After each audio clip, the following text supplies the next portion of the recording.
In this video, I interview my coaching student Parker on how he got started selling on Amazon as a former D1 athlete just a few months ago and was able to sell over $100,000 in revenue for December of 2023. I think this is going to be really valuable for you guys, and if you're brand new to my channel, welcome. My name is Miles. I'm a 25-year-old seven-figure Amazon star on a mission to help as many of you guys as possible build the side hustle or business of your dreams, flipping name brand products on Amazon. If you want direct access to me and further help, I'm gonna leave the link down below for my coaching program application. Let's get right into the interview with Parker. Parker, what's up? Thanks for joining me, man. Yeah, thanks for having me on. Absolutely. So you have a cool story because just a few months ago, you were really new to this stuff, and you obviously have, a background as a D1 athlete, so you've been successful in other areas of life and been able to really figure out selling Amazon pretty quick too. But obviously, I know when you were done starting, I think it was like August and September, that it wasn't always like that, right? So do you mind filling the audience in on who you are, your story, background, what made you want to get into selling on Amazon, everything like that? Yeah, so I was a former college athlete, a JUCO bandit. Shout out to any JUCO bandits out there. And then I walked on D1 to a program, played a lot, and then I just hopped into Amazon. And it just happened to be I saw Miles' content, just a video just like this. Honestly, I started binging through it. I learned what Seller Amp was. I learned what Kiva was, and then I, that day made a seller account. And I think that's a huge thing is a lot of people don't take action early on, because once you make that $40 investment, it's like, all right, now I gotta put something into this. So kind of just started like that in August. Didn't have too much growth. I had like 7K in sales, I think, and then I joined the mentorship program, which took me from 7K sales. October 23rd, I posted a message in there. I networked with other sellers. I posted videos. I tried to put myself out there as much as I could on the internet, and I think the return on that was bigger than anything else. Oh, for sure. I ended Right. up, The crew to work with and such. Yeah. yeah, because once you end up in a group, you pretty much get the experience of like 5, 7, 3 people that you would never get on your own, and that's testing products, sourcing methods, banter with the friends that just make it more enjoyable. There's so many advantages to just having a little group to do it with, and it just makes it a lot more fun. Yeah.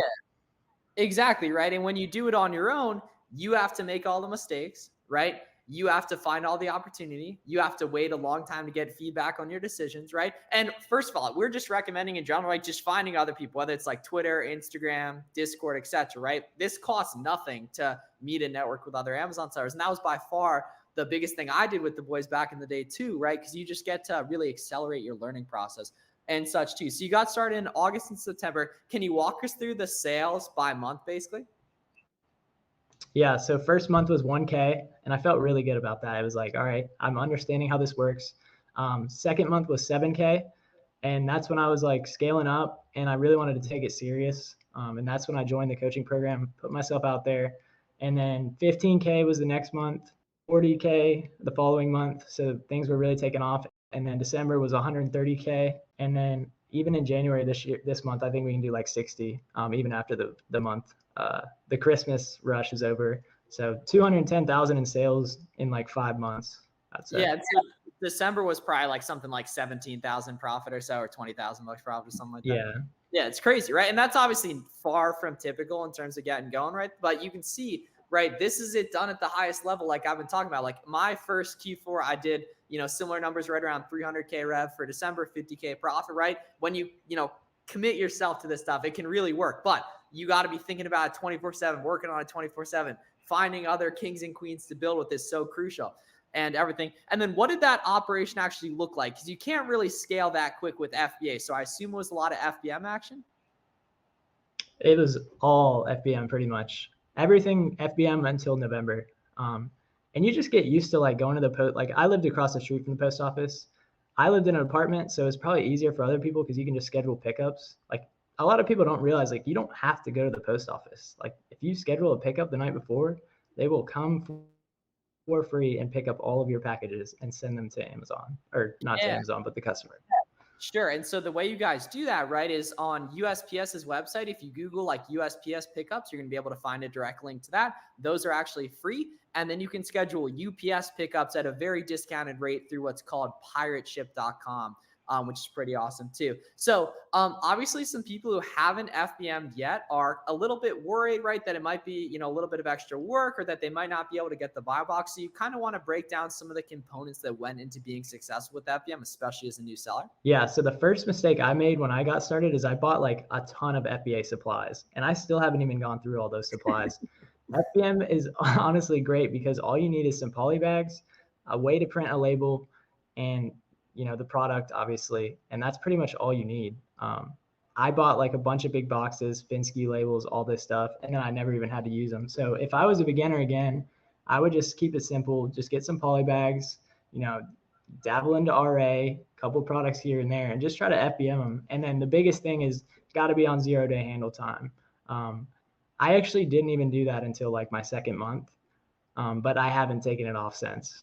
Yeah, and that's big basically, right? Because if you guys look at the buy box on an Amazon listing, you see the delivery date of the seller. And if you change your handling time to 0 days, it gives you more buy box share, which therefore gives you more sales, right? And the way you guys do that is just the top right, the gear menu, then shipping settings, then general shipping settings, then you scroll down and change the handling time there. And FBM definitely isn't as doable in January and February, etc., as it is in December. However, if you see other sellers FBMing a product, it can make sense to, consider listing it right there as well. And then what does it look like in terms of product research, right? So what methods are you using? What types of sourcing methods, tools, etc.? Yeah, so when I first started, I used a lot of Keep a Product Finder and storefront stalking. Keep a Product Finder was good for me because I didn't really know the brands and the products yet, and I just put the offer count was decreasing, and kind of just from some of your videos, there's a lot of stuff you can learn in that. And then also storefront stalking, you pretty much find a good product that you think is profitable, and then you just go on SellerAmp to all the sellers that are selling that product. You click through their store, and if they're selling something profitable, you could probably find something else that they're selling profitable too. I did that early on, and then I moved into manual sourcing now because I have websites that I like, and it's a lot easier. And then obviously you network with friends, they send you leads. It just compounds as you go. Yeah, especially too, right? And you're obviously getting into like, month 5 and 6, etc. And 1,000x what you did when you got started, but you stuck with it at the beginning, even when it was a little bit harder, right? And then in terms of sourcing methods you guys should be using as beginners, right? So definitely reverse sourcing, otherwise known as storefront stalking, just looking inside the storefronts of successful sellers. That's huge because every product you then go ahead to look up is already vetted and other resellers are already selling it. A lot of people get into online arbitrage and think the way they should be doing it is by going to random websites and looking through the clearance section. And that's a terrible way to do it because you don't already know if those are good items, right? But when you're looking at what successful sellers are already selling, you're only looking at pre-vetted items. And doing storefront stalking and Googling products introduces you to new suppliers, otherwise known as new websites as well, too, and such. And the cool part about all this, Parker, is you're doing this with a 9 to 5, correct? Yeah, I have a full-time job, so it's been huge, but it takes a lot of work. And I know anyone else that works a 9 to 5, you come home, you're tired, but you pretty much just have to make a decision, like, is this what you want to do for the rest of your life? And you don't even have to do like go all in on Amazon. You can have this be like 1 to 2K a month profit. Like there's people that do that and they automate it and it's great. Yeah, exactly. And so what does that look like in terms of time management? Obviously, splitting up, obviously, like social life, work life, Amazon life, I guess, is way I've never really called it that, but called it that because there's a lot of people that are, worried about the time constraint of starting part-time. Yeah, I will say you have to sacrifice a little bit of the social life. I had to do that the first couple months just to get going with anything. I mean, you have to build something. So weekends, but when you do it with a group of people, it doesn't feel like work. I know Oh that's my God, so redundant. true. But yeah. So it's like I'm hanging out with these people on the weekends, but it's over the internet. We're sourcing.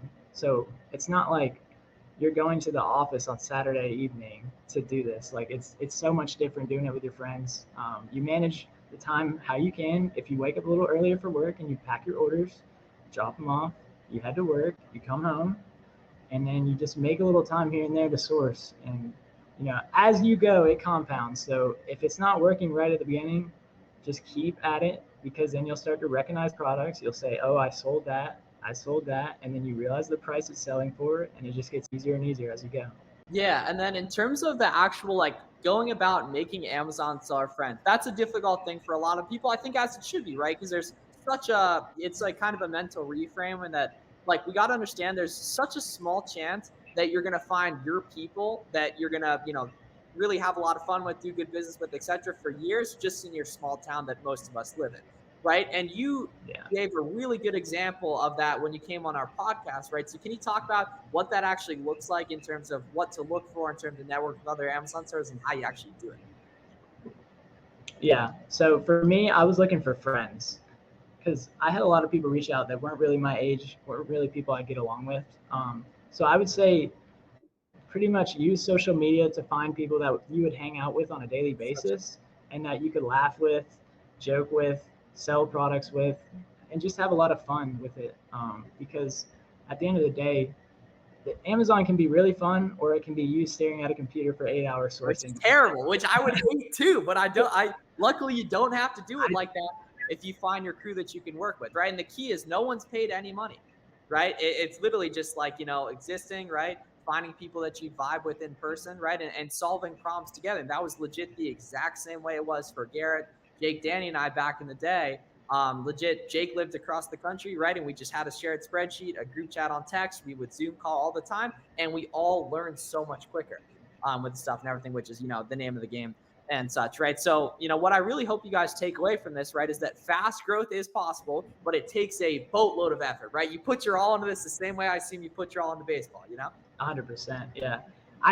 It's fun though, putting yourself into everything. Like the reward in December was one of the best feelings I've had in a while. So Yeah, and you're still so new to it, man. This is like, business is a decades long game. You know what I mean? I'm, wildly new to it as well. So, right? It's just a good thing to be able to do this stuff. We're very lucky to be able to do this stuff, and you just got to make sure you guys watching this, take full advantage of stuff and everything. And then where can people follow you on Twitter and Instagram as well, Parker? yeah, so at Parker Beer on both of them. I'll try to stay active. If you tag me, I'll toss you a retweet. I want to help people network just like I did. And I would love to have someone to find their group because of me.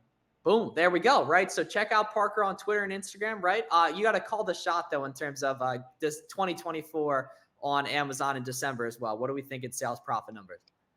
60K profit. 60K profit. And that's December alone, right? So that's Yeah. going to be obviously a boatload of effort, but, we've seen people do it. No reason you can't do it with the whole year of preparation and such. Too. You just break down, it's like, okay, what's my average profit per unit? How many in-store I sell? How much capital I need to get those? How do I get that many items coming from, etc. But sourcing so much easier during Q4 too. So go follow the man Parker. Appreciate you guys watching, and let us know any questions down below, and we'll see you guys in the next one.